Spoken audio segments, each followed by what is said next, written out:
বুঝলি রাজু, এই আমাদের ভারতের সীমানাটা যে কিভাবে বাড়ান যায় বুঝতেই পারছি না। আমাদের সেভেন সিস্টার তো খুব বিপদে পড়ে আছে, এটা বাংলাদেশ কখন জানি দখল করে নেয়। কিভাবে যে সীমানাটা বাড়ান যায় একটু আইডিয়া দে তো। দর্শক বিন্দু দেখেন, আমাদের নরেন্দ্র মোদী দেশের সীমানা বাড়ানোর জন্য প্ল্যান করছে, তাকে আমরা সাধুবাদ জানাই। বাংলাদেশে আরে দাদা, আপনি শান্ত হন, শান্ত হন। আপনার মাথার বুদ্ধি বাড়ানোর জন্য আমি রাজুদা একটা স্পেশাল পার্সেল দিচ্ছি দাদা, আপনার বুদ্ধি দ্বিগুণ হয়ে যাবে। আপনি শান্ত হন।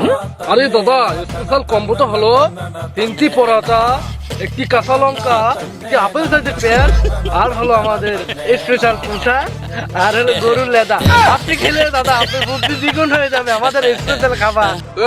কুমুত্র খাওয়ানো মোদি, তুই আমার কি করছস? আমার মুস্তাফিজের বাদ দিছস কেন? তোদের মতো পুস্কু দেশের প্লেয়ারে কি আমার বাদ দিতে কি কৈফত দিতে হবে না? সালা চা বিক্রিওয়ালা যখন দেশের মন্ত্রী, মিনিস্টার এবং প্রধানমন্ত্রী হয় তখন এই অবস্থায় হয়। সালা বুঝে না কিছু, মনে করে পুচকে, তোকে একদম বিন দিয়ে দেবো সালা। তুই আমাকে কি বিন দিয়ে দিবি রে? তোদের মতো এইটুকু দেশ কি আমি পারমানি বোমা দিয়ে উড়িয়ে দেবো? আরে দাদা শান্ত হন, ওদের মতন পুচকে দেশকে আমি রাজুদা দেখতেছি।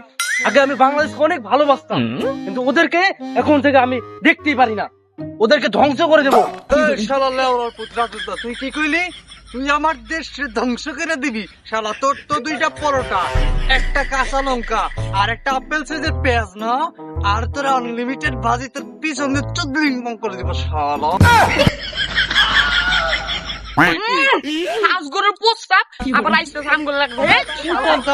গরুর গোস্ত গভর্নমেন্টের সাথে ওরা চেনা গভর্নমেন্টে কেমনে কি বলবে? তুই যা, আমি হ্যান্ডেল করতেছি, যা।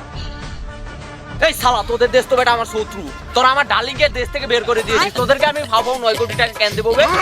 সালা এই জন্যই বলে সালা তোরা একটা মূর্খ, একটা রুটিওয়ালা আর একটা চাওয়ালা। সালা মিলছে 9 কোটি টাকা দিব না, এন্ড গোয়ার ভিতরে কত গেছে হিসাব করে দেখ সালা। শালা, আমরা হলাম চোরের দল, আমরা অন্যের উপরে বাটপারি করে খাই, আর আমাদের টাকা বেশি গেছে। হিসাব দে, দে বেটা হিসাব দে। সালা তোরা তো মূর্খ, তোরা বুঝতে কিভাবে? খাস তো গরুর চানা আর গোবর সালা, একটা হচ্ছে চাওয়ালা আর একটা হচ্ছে রুটিওয়ালা। সালা তোরা এই জন্যই মূর্খ। শোন সালা, শোন কিভাবে বলি। বেশি বক বক করবি না, আগে হিসাব দে তারপর কথা বল। তোরা যে কত বড় জ্ঞানী জানা আছে আমার। আবে শালা গন্ড মূর্খ, আগে শোন।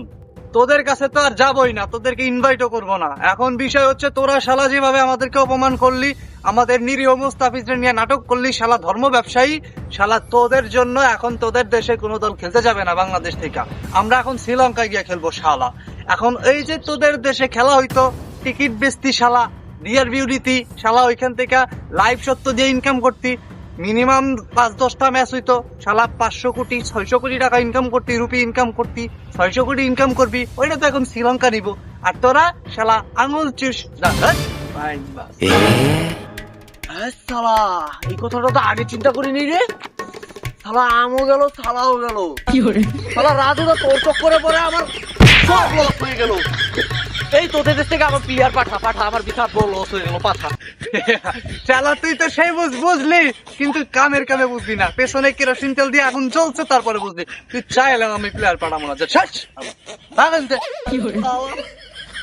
বাংলাদেশের জন্য গোয়া মারা গিয়ে গেলাম।